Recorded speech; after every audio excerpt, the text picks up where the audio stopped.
జై శ్రీరామ్. అందరికీ నమస్కారం. వెల్కమ్ టు న్యూస్ అఖండ. నేను మీ కస్తూరి శ్రీధర్. మిత్రులారా, బీహార్కు సంబంధించినటువంటి ఒక కీలకమైన అప్డేట్ అయితే ఒకటి తీసుకొచ్చిన. ఈ న్యూస్ తప్పకుండా మీకు నచ్చుతుందని చెప్పి నేను అనుకుంటున్నా. ఓకేనా? మన దేశంలో బీహార్ రాష్ట్రం అనేది అత్యంత వెనకబడినటువంటి రాష్ట్రం.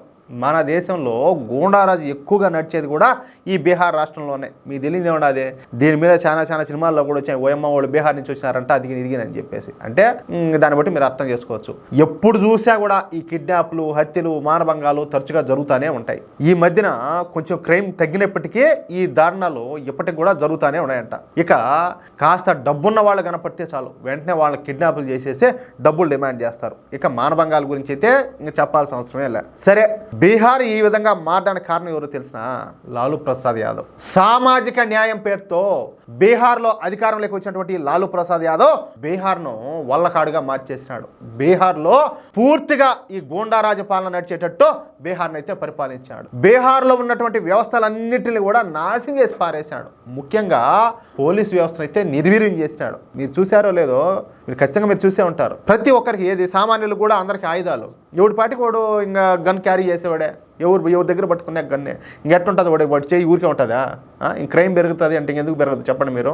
ఈ విధంగా బీహార్లో అభివృద్ధి అనేది తెలియకుండా ఈ లాలూ ప్రసాద్ యాదవ్ బీహార్ని అయితే పరిపాలించాడు. అర్థమవుతుందా? ఇప్పటికీ బీహార్లో ప్రధాన రహదారులు అయితే మట్టి రోడ్లే ఉంటాయంట. ఏదో ఈ కేంద్ర ప్రభుత్వం వేసిన రోడ్లు తప్పనిచ్చే ఆల్మోస్ట్ మిగతా అన్నీ కూడా మట్టి రోడ్లే. ఇంక దాన్ని బట్టి అర్థం చేసుకోండి. మీకు తెలియదు ఉన్నది, ఇప్పుడు మన మారుమూల పల్లెల్లో కూడా ఈ సీసీ రోడ్లు, సిమెంట్ రోడ్లు ఇవన్నీ వేస్తూ ఉంటారు.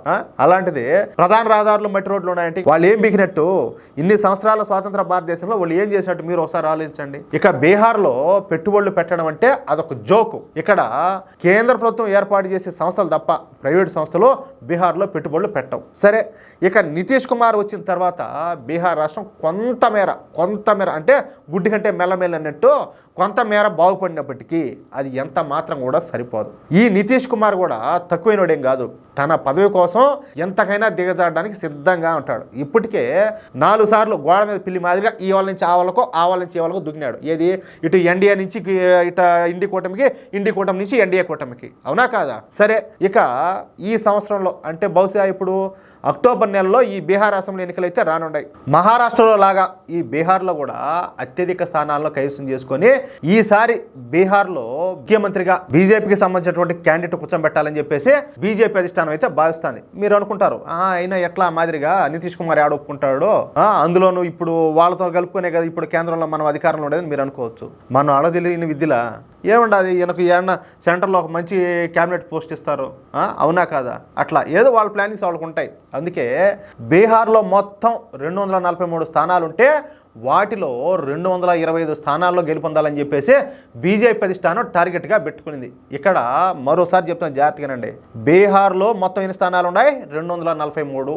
వాటిలో 225 స్థానాల్లో గెలుపొందాలని చెప్పేసి బీజేపీ లక్ష్యంగా పెట్టుకునింది. నిజానికి ఇది చాలా పెద్ద టార్గెట్ ఇది. ఇక ఈ ఎన్నికల సందర్భంగా ప్రముఖ ఎన్నికల సర్వే సంస్థ అయినటువంటి డీప్ డౌన్ అనాలిసిస్ సంస్థ బీహార్లో ఎన్నికల సర్వేని అయితే చేపట్టింది. బీహార్లో మొత్తంగా 5 జోన్లు ఉంటాయి. అవి ఒకటి వచ్చేసి north Bihar, east Bihar, west Bihar, north east Bihar, south east Bihar.